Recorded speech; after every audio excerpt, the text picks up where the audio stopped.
नमस्कार, capital TV देख रहे हैं आप। मैं हूं आपके साथ पूजा। बड़ी खबर बिहार में मची सियासी हलचल से जुड़ी हुई आपको बता रहे हैं। नीतीश कुमार ने राज्यपाल से मुलाकात करने का वक्त मांगा है। बस थोड़ी ही देर के बाद नीतीश कुमार जो है वो राज्यपाल से मुलाकात करके अपना इस्तीफा सौंप सकते हैं। तो एनडीए टूट की कगार पे है। खबर ये सामने आ रही है कि बीजेपी और जेडीयू का गठबंधन टूट चुका है और जेडीयू आरजेडी के साथ मिलकर नए सरकार का गठन कर सकती है। इस बड़ी खबर पे मेरे साथ न्यूज रूम से जुड़े हुए हैं कैपिटल टीवी के सीनियर एडिटर राजीव जी। क्या जल्द गठबंधन टूट जाएगा, क्योंकि राज्यपाल से मिलने का वक्त मांगा है नीतीश कुमार ने? देखिए, स्थितियां तो उसी ओर इशारा कर रही है कि नीतीश कुमार फिर से पलट गए हैं। नीतीश कुमार को इस बीच डर सताने लगा था। ये संभावनाएं जो दिखी थी, ये पिछले 10 दिनों में बिहार की राजनीति अचानक से बदलने लगी। अमित शाह बिहार पहुंचे और भारतीय जनता पार्टी की बड़ी बैठक हुई थी। उस बैठक में हालांकि भारतीय जनता पार्टी ने अपने आधार के ऊपर चर्चा की। ये माना जा रहा था कि भाजपा 2024 की तैयारी में बिहार में लगी हुई है, लेकिन साफ तौर पर यह कह दिया गया था कि नीतीश कुमार के साथ ही गठबंधन रहेगा और उसके बाद 2024 का लोकसभा चुनाव भी नीतीश कुमार के साथ लड़ा जाएगा और उसके बाद 2025 का जो विधानसभा चुनाव है वो भी नीतीश कुमार के साथ ही लड़ेंगे। यहाँ तक कि भारतीय जनता पार्टी के नेताओं को भी कहा गया था कि आप कोऑर्डिनेट कीजिए। लेकिन नीतीश कुमार की फितरत कुछ और है। उनको अब अपनी पार्टी का डर सताने लगा है टूटने का। उनके आंतरिक मामले ऐसे बिगड़े कि आरसीपी ने जिस तरीके से नीतीश कुमार को चुनौती दी है, उसके बाद उनको लगने लगा कि अगर भारतीय जनता पार्टी के साथ रहते हैं तो ऐसी स्थिति में उनके ही नेता उनके खिलाफ जा सकते हैं। पहले जो डर नीतीश कुमार का यही था। फिर दूसरी बार उनको एक और डर सता रहा था और उस डर के कारण नीतीश कुमार ने एक बड़ा फैसला लिया। वो डर था कि बिहार में जब जेपी नड्डा गए थे तो उन्होंने एक बड़ी बात कही थी। उन्होंने कही थी कि जिस तरीके से पूरे देश में स्थितियां बदल रही है, राजनीति बदल रहे हैं, उसमें ये मान कर चलें कि धीरे धीरे जो क्षेत्रीय पार्टियां हैं उसका अस्तित्व खतरे में हो जाएगा, अस्तित्व मिट जाएगा। जो ये क्षेत्रीय पार्टियां जिस तरह की राजनीति करती है उसमें इसी ओर इशारा कर रहा है। नीतीश कुमार ने ये बहुत सारी चीज़ें देखी, लेकिन सबसे बड़ी बात जो थी वो नीतीश की बार्गेनिंग पॉलिटिक्स रही है। नीतीश कुमार हमेशा इस बात के लिए तैयार रहे हैं कि कहीं न कहीं दबाव बनाकर सामने वाले को अपनी बात मानने के लिए मजबूर किया जाए। भारतीय जनता पार्टी के साथ भी इन्होंने यही किया। जबकि अगर देखा जाए तो महाराष्ट्र की राजनीति जैसी चली वैसे बिहार की राजनीति चली है। बिहार में महाराष्ट्र का एक तरह से ये इनक्रेशन कह सकते हैं कि फिर से महाराष्ट्र की तरह दिखाई दे रहा है। यहाँ नीतीश कुमार कहीं उद्धव ठाकरे तो नहीं बन जाएंगे? आगे स्थिति ऐसी ना हो जाए। देखिए, स्थितियाँ तो बदलेगी और नीतीश कुमार ये मान कर चल रहे हैं कि अब वो राजनीति से विदाई लेने वाले हैं। पिछले विधानसभा चुनाव में उन्होंने कहा था कि ये उनका आखिरी चुनाव है और इसके बाद वो सीएम नहीं बनेंगे। लेकिन जो स्थितियां जदयू के भीतर चल रही थी उसके कारण नीतीश कुमार की परेशानी बढ़ी हुई थी कि वो ऐसा न हो कि बीच में ही जदयू टूट जाए और उसके साथ वो सीएम की कुर्सी को उनको छोड़ना पड़े। लेकिन उससे भी बड़ी बात थी कि नीतीश कुमार बार बार भारतीय जनता पार्टी के ऊपर केंद्र में बड़ी भूमिका के लिए दबाव बना रहे थे। भारतीय जनता पार्टी उनके इस अभी हमने अपने दर्शकों को बताया था कि राज्यपाल से मिलने का वक्त मांगा है नीतीश कुमार ने और इस वक्त बड़ी खबर आ रही है। राज्यपाल ने वक्त दे दिया है। पहले 12:30 बजे की खबर सामने आई, उसके बाद 2 बजे की खबर सामने आई, उसके बाद अब ये खबर सामने आ रही है कि 4 बजे राज्यपाल से मिलेंगे नीतीश कुमार और नीतीश कुमार अकेले नहीं जाएंगे। पहले ये खबर सामने आई कि वो पैदल मार्च करते हुए राजभवन तक जाएंगे, पर उनके साथ तेजस्वी यादव भी जाएंगे। तेजस्वी यादव के साथ जा रहे हैं, मतलब समर्थन पक्का है, क्योंकि खबर ये भी सामने आ रही है कि कांग्रेस के साथ बाकी जो छोटी छोटी पार्टियां हैं उनको समर्थन मिल चुका है और लेटर में साइन भी हो चुका है। देखिए, उसकी जरूरत ऐसे है नहीं। अभी जो बिहार की स्थिति है उसमें तेजस्वी यादव और दूसरे तरफ नीतीश कुमार, इन दोनों की जोड़ी ही काफ़ी है बिहार में सरकार बनाने के लिए। लेकिन जीतन राम मांझी बोल रहे हैं हम समर्थन करेंगे, पहले से ही कह चुके हैं। वो तो कहीं भी उसी तरफ समर्थन करेंगे जिसकी सरकार बनेगी, क्योंकि इनकी ज़रूरत दोनों गठबंधन में से किसी को ज़्यादा है नहीं। अभी 79 सीट्स है राजद के पास, अब 45 सीट है जदयू के पास। तो अगर देखा जाए तो ऐसे ही 124 सीट इनके पास है और 122 सदस्यों की ज़रूरत बिहार में सरकार बनाने के लिए है। तो राजद और जदयू ये दोनों ही काफ़ी है, लेकिन कांग्रेस है, उसके बाद हम है, ये सारी पार्टियां पीछे पीछे चलेगी। कम्युनिस्ट पार्टी भी पीछे पीछे चलेगी कि कम से कम अगर गठबंधन की सरकार बने, जो महागठबंधन बने वहाँ पर, तो उसमें इनको भी कोई भूमिका मिले, इनके भी मंत्री बने और आगे जो 2024 में चुनाव हो उसमें सारी पार्टियां एक साथ मिलकर महागठबंधन की लड़े।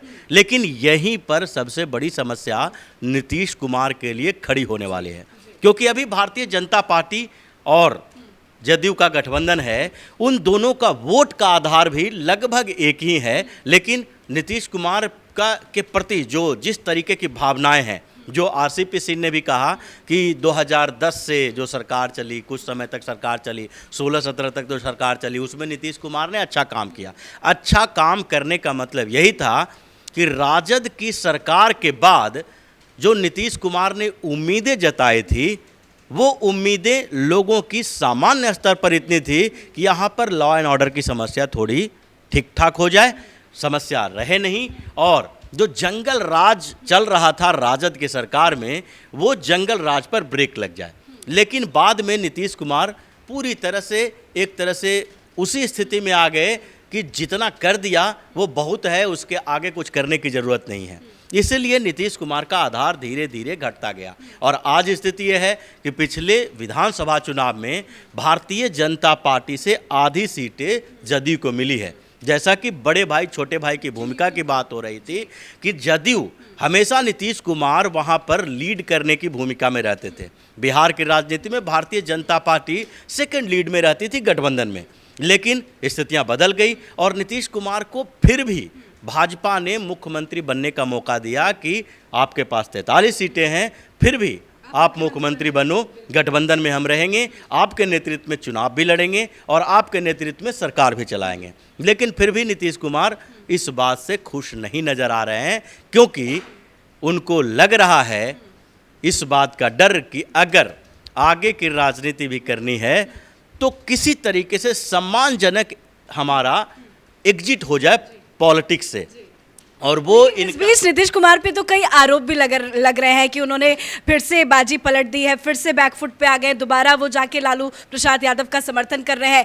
और इस बात पे ये भी कहा जा रहा है कि भ्रष्टाचार के साथी के साथ समर्थन कर रहे हैं, क्योंकि लालू प्रसाद यादव चारा घोटाला में फंसे हुए हैं और ऐसे कई आरोप लगे हैं। उस पार्टी के साथ मिलकर सरकार बनाने जा रहे हैं नीतीश कुमार। ये आरोप नहीं है, ये सच्चाई है और ये बिहार के लोग देख रहे हैं इस बात को कि नीतीश कुमार पे अब भरोसा करना मुश्किल है। किसी भी स्तर पर भरोसा नहीं किया जा सकता।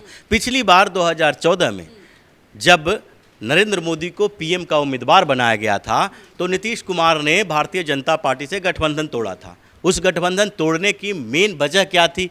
मेन वजह सिर्फ एक ही थी कि नरेंद्र मोदी जो थे वो प्रधानमंत्री के उम्मीदवार बने और विपक्ष ने ऐसा हवा क्रिएट करना शुरू कर दिया कि नरेंद्र मोदी मुसलमानों के दुश्मन हैं। उन्हें अलग अलग उपाधि दी गई थी।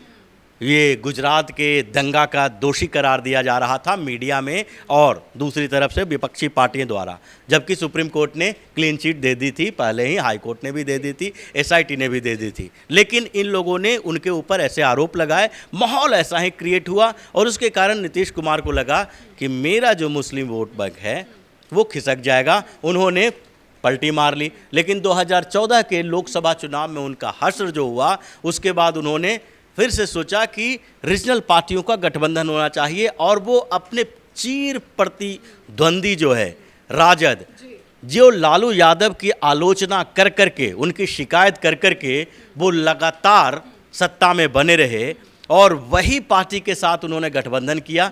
लेकिन एक साल के अंदर ही उनको पता चल गया कि अगर लालू यादव के साथ, उसकी पार्टी के साथ अगर गठबंधन करते हैं तो अगले चुनाव में फिर जदयू का अस्तित्व बचाना मुश्किल हो जाएगा। और जो लगातार आरोप भ्रष्टाचार के लग रहे थे, उस भ्रष्टाचार के आरोप से भी जो तथाकथित सुशासन बाबू का इनका छवि थी वो प्रभावित हो रही थी, इसलिए उन्होंने फिर से भारतीय जनता पार्टी के साथ गठबंधन किया। लेकिन अभी की स्थिति देखिए, ये जो अभी आपने बताया कि उनके ऊपर आरोप लगा है, ये आरोप नहीं, हकीकत है। क्योंकि अभी लालू यादव का पूरा परिवार फंसा हुआ है करप्शन के मामले में। अभी नौकरी के बदले जमीन घोटाला, जो जिसके लिए सीबीआई ने भोला यादव को गिरफ्तार किया है, जो लालू यादव के राइट हैंड हुआ करते थे। जब लालू यादव रेल मंत्री थे तो उस समय इनके ऊपर आरोप लगा था और उसके सबूत भी सीबीआई के पास हैं कि किस तरीके से नौकरी देने के लिए ये जमीन पर का सौदा करते थे। और भोला यादव अभी गिरफ्तार किए जा चुके हैं, उनसे पूछताछ जारी है। अब लालू यादव का पूरा परिवार इसमें फंसा हुआ है।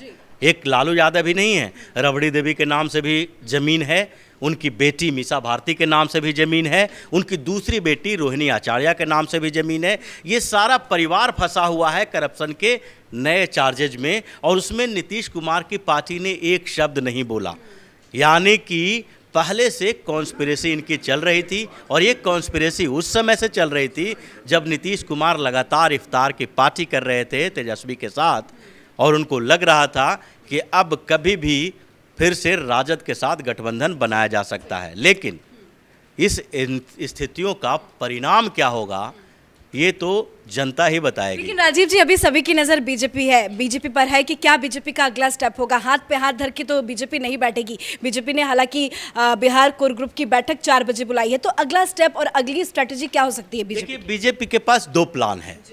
पहला प्लान तो है कि एक बात समझ लीजिए कि नीतीश कुमार को इस बार राजद के पास जाने से भारतीय जनता पार्टी ने रोका नहीं। ये 2 दिन से मामला चल रहा था। कल नीतीश कुमार ने अपने पार्टी के विधायकों की बैठक बुलाई, कल ही बुला ली थी। उसके बाद राजद में तेजस्वी यादव ने अपने पार्टी के विधायकों की बैठक बुलाई, कांग्रेस के साथ बातचीत हो चुकी थी, सोनिया गांधी और नीतीश कुमार के बीच बातचीत हो चुकी थी। लेकिन भारतीय जनता पार्टी की भी बैठक चल रही थी। दिल्ली में जो भारतीय जनता पार्टी के शीर्ष नेतृत्व हैं वो लोग भी बैठ के कर रहे थे, और उसमें ये बात सामने आई कि नीतीश कुमार को जहां जाना है वो जाएं, अब उनको रोकने के लिए उनकी शर्तें नहीं मानी जाएगी। यानी कि भारतीय जनता पार्टी ने इलेक्शन प्लान बनाया है। भारतीय जनता पार्टी को वहाँ की सरकार में रहने से कोई फायदा नहीं है। अभी भी नीतीश कुमार की ही सरकार बताई जाती थी। भारतीय जनता पार्टी के मंत्री जो भी थे वो उस सरकार के अंग थे, लेकिन सफलता विफलता की पूरी जिम्मेदारी नीतीश कुमार के हाथों में ही थी। भारतीय जनता पार्टी सपोर्ट में थी, और भाजपा इसलिए उनके साथ खड़ी थी क्योंकि नीतीश कुमार बार बार यही धमकी देते रहते थे कि वो राजद के साथ जा सकते हैं। एक बार उन्होंने अपना फ्रंट खोल दिया था तो खोल दिया था, लेकिन भारतीय जनता पार्टी अब इलेक्शन की प्लानिंग कर रही है। अब भाजपा की जो बैठक पिछले दिनों हुई और बिहार से जो भाजपा को इनपुट मिल रहे हैं, उसमें अब बीजेपी उत्तर प्रदेश वाली स्ट्रेटजी पे काम कर रही है। जिस तरीके से उत्तर प्रदेश में दोनों रीजनल पार्टियों के एक साथ आने के बावजूद भारतीय जनता पार्टी अपनी अलग स्ट्रेटजी बनाई रही, इस बार भी विधानसभा चुनाव में जब सारी पार्टियां एक हो गई तो भारतीय जनता पार्टी ने छोटी छोटी पार्टियों के साथ गठबंधन किया। निषाद पार्टी के साथ गठबंधन किया तो अपना दल के साथ गठबंधन करके रखी है। उसी तरह भारतीय जनता पार्टी वहां भी कर रही है, क्योंकि भाजपा का आधार बिहार में ठीक ठाक बढ़ चुका है। और अब जो उनको उत्तर प्रदेश वाली रणनीति अपनानी है, जिसके लिए अभी से अमित शाह ने जो 2 दिन की बैठक की थी वहां पर, उसमें भी यही कहा गया था कि बूथ लेवल पर आधार मजबूत करो, और जो अभी तक जातीय राजनीति के आधार पर लालू यादव और नीतीश कुमार ओबीसी को भटकाने की कोशिश कर रहे थे, उन तक पहुंचो और इन लोगों को एक्सपोज करो कि आखिरकार इनकी रणनीति या राजनीति क्या है। और बिहार में इतने दिनों से राजद और जदयू की जो सरकार चल रही है, जदयू की सरकार में बार बार ये बात उठती है कि Bharatiya Janata party supporting mode में है। नीतीश कुमार के सामने भारतीय जनता पार्टी बहुत बड़ी स्थिति में नहीं रही है। तो राजद और जदयू की सरकार में जो बदलाव हुए हैं जो दिखाई पड़ रहा है, अब उसको, उस मोड को बदलने की ज़रूरत है। और बिहार में भी अब पूरी तरह से भारतीय जनता पार्टी के साथ में आने की ज़रूरत है। इसलिए भाजपा ने नीतीश कुमार को मनाने की कोशिश नहीं की और अब ये दिखाना चाहती है कि तुम दोनों गठबंधन बनाओ और फिर पिछली बार की तरह करप्शन का मुद्दा उठेगा और इन लोगों को एक्सपोज किया जाएगा। चलिए, धन्यवाद अपडेट के लिए। तो कैपिटल टीवी पर बड़ी खबर आपको बता रहे हैं। अभी तक बस कयास लगाया जा रहा था कि आरजेडी के साथ गठबंधन करके नीतीश कुमार सरकार बनाने जाएंगे। राज्यपाल से भी मुलाकात करने का उन्होंने वक्त मांगा है। पर सबसे पहले आपको ये बड़ी खबर बता दें, नीतीश कुमार के घर पे बैठक हुई है और इस बैठक में ये बड़ा फैसला ले लिया गया है कि वो मोदी सरकार के साथ अलग हो रहे हैं। उन्होंने अपना गठबंधन एनडीए के साथ तोड़ दिया है और अब वो तेजस्वी यादव के साथ जाकर राज्यपाल से मुलाकात करेंगे 4 बजे और अपना दावा ठोकेंगे और मुख्यमंत्री पद से इस्तीफा सौंपेंगे। इस बड़ी खबर पर हमारी नजर बनी हुई है। कैमरा पर्सन अशोक के साथ मैं पूजा, कैपिटल टीवी।